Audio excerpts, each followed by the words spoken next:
हाय दोस्तों, मैं प्रयागराज शर्मा। मैं आज बात करूंगा दोस्तों बिटवीनस कंक्रीट बीसी पार्ट 5 के बारे में। Ministry of road transportation and highway में जो डिटेल्स बताई गई हैं बीसी कंक्रीट के लिए, बिटवीन कंक्रीट के लिए, तो दोस्तों इसमें हम देखेंगे आज लेइंग ट्रायल्स के बारे में क्या बताया गया और जो साइड में कॉम्पेक्शन है वो कितने परसेंट तक होना चाहिए बिटवीन का। और इसमें जो हम बीसी करते हैं तो बीसी करने के पहले हम उसके बेस का किस प्रकार से तैयार करते हैं, उसके बेस को किस प्रकार से तैयार किया जाता है, उसके बारे में पूरी डिटेल्स दोस्तों आज देखेंगे। ये बहुत ही इंपॉर्टेंट वीडियो होने वाला है आज। देखिए दोस्तों, इसमें बताया गया क्लॉज 507.3.5 में लेइंग ट्रायल्स के बारे में कि किस प्रकार से हमको लिंक करना है, उसका ट्रायल्स किस प्रकार से किया जाना चाहिए। तो दोस्तों इसमें बताया गया है कि the requirements for laying trials shall be as specified in clause 505.3.5. The compacted layers of bituminous concrete BC shall have a minimum field density equal to or more than 92% of the average theoretical maximum specific gravity GMM obtained on the day of compaction in accordance with ASTM D2041। दोस्तों इसमें कहा गया है कि जब भी हम laying trials करते हैं तो उसकी आवश्यकताओं के लिए क्लॉज 505.3.5 में जो भी उसमें स्पेसिफाइड किया गया है तो उसके अनुसार ये कार्य किया जाएगा।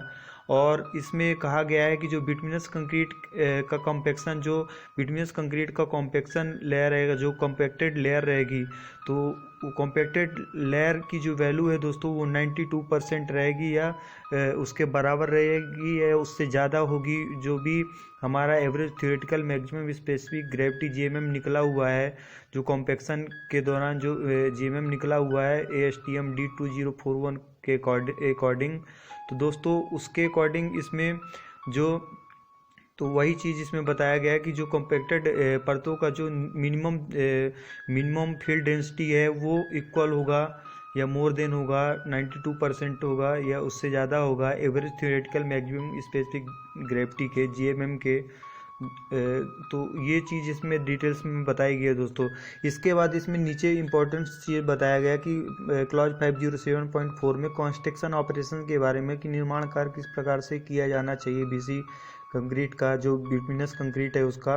तो दोस्तों इसमें मेन टॉपिक जो है वेदर एंड सीजन लिमिटेशन के बारे में इसमें बताया गया है। इसका बहुत ही खास ध्यान रखा जाना चाहिए साइड में जब भी हम बिटुमिनस कंक्रीट का वर्क करें दोस्तों। तो इसमें कहा गया है कि इसका जो कार्य है वो प्रोविजंस ऑफ क्लॉज 501.5.1 से अप्लाई। दोस्तों कहा गया है कि क्लॉज 501.51 के जितने भी प्रावधान है वो सभी अप्लाई किए जाएंगे वेदर और सीजन लिमिटेशन के लिए। तो जो भी उसमें बताया गया है उसी के अकॉर्डिंग ये कार्य किया जाएगा। बिटुमिनस कंक्रीट का कितना टेम्परेचर में हमको बिटुमिनस कंक्रीटर लेइंग करना है, कितने टेम्परेचर में हमको बिटुमिनस कंक्रीट लेइंग नहीं करना है। तो ये पूरी डिटेल्स दोस्तों क्लॉज 501.5.1 में आपको मिल जाएगी। इसके पहले मैंने वीडियो बनाया है, उसमें आप जाकर डिटेल्स देख सकते हैं दोस्तों। इसके बाद दोस्तों इसमें देखिए क्लॉज 507.4.2 में प्रिपरेशन ऑफ बेस के बारे में बताया गया कि जब हम बीसी लेयर करते हैं तो उसका जो नीचे का बेस रहता है उसको किस प्रकार से तैयार किया जाना चाहिए बीसी लेयर करने के पहले, बिटुमिनस कंक्रीट करने के पहले दोस्तों। तो दोस्तों इसमें डिटेल्स में बताया गया कि the surface on which the bituminous concrete is to be laid shall be prepared in accordance with clause 501 and 902 as appropriate or as directed by the engineer. The surface shall be thoroughly swept clean by mechanical broom and dust removed by compressed air in locations where a mechanical broom cannot get access. Other approved methods shall be used as directed by the engineer. दोस्तों इसमें कहा गया कि जिस सतह पर, जिस surface पर बिटुमिनस कंक्रीट की लेयर बिछाई जानी है उसे क्लॉज सेक्शन 501 क्लॉज 501 और सेक्शन 902 के अनुसार उपयुक्त या इंजीनियर के निर्देशानुसार उसको तैयार किया जाना चाहिए या तैयार किया जाएगा उसको। और सतह को जो मैकेनिकल ब्रूम्स होता है, जो यांत्रिक झाड़ू होता है, उससे अच्छी तरह से साफ़ किया जाना चाहिए। उसमें जो भी धूल रहती है, डस्ट रहता है, उसे कंप्रेस्ड एयर के द्वारा रिमूव कर देना जाना चाहिए। तो इस प्रकार से सरफेस को तैयार किया जाना चाहिए। और जहाँ पर जो मैकेनिकल ब्रूम है, वो यांत्रिक जो झाड़ू है वो नहीं पहुँच सकता है, तो वहाँ पर अन्य जो अप्रूव्ड मेथड का उपयोग करके जो इंजीनियर द्वारा निर्देशित किया जाएगा, जो भी जैसा इंजीनियर बताएंगे उस मेथड का उपयोग करके वहाँ उस सरफेस की सफाई की जाएगी दोस्तों। उस सरफेस में जो भी धूल डस्ट होगी उसको वहाँ से कंप्रेस्ड एयर जेट के द्वारा रिमूव किया जाएगा और उसके बाद दोस्तों उसमें बिटुमिनस कंक्रीट का कार्य किया जाएगा। तो इसके बारे में पूरी डिटेल्स इसमें बताई गई है दोस्तों।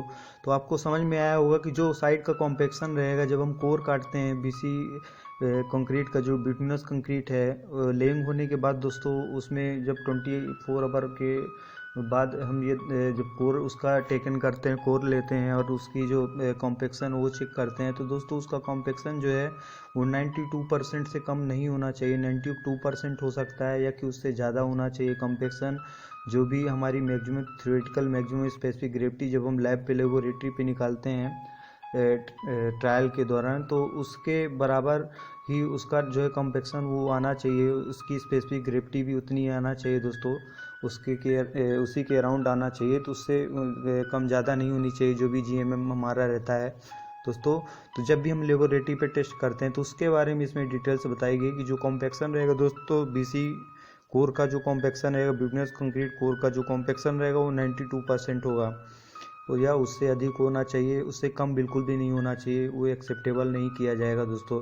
तो इसके बारे में इसमें पूरी डिटेल्स बताई गई है। जो हमारा ministry of road transportation and highway है जिसके अकॉर्डिंग पूरा वर्क किया जाता है दोस्तों, नेशनल हाईवे हो या स्टेट हाईवे हो या कोई भी रोड हो दोस्तों, तो उसमें जो रूल्स अप्लाई किए जाते हैं, जो प्रोविजंस अप्लाई किए जाते हैं, उसके बारे में इसमें पूरी डिटेल्स बताई गई है।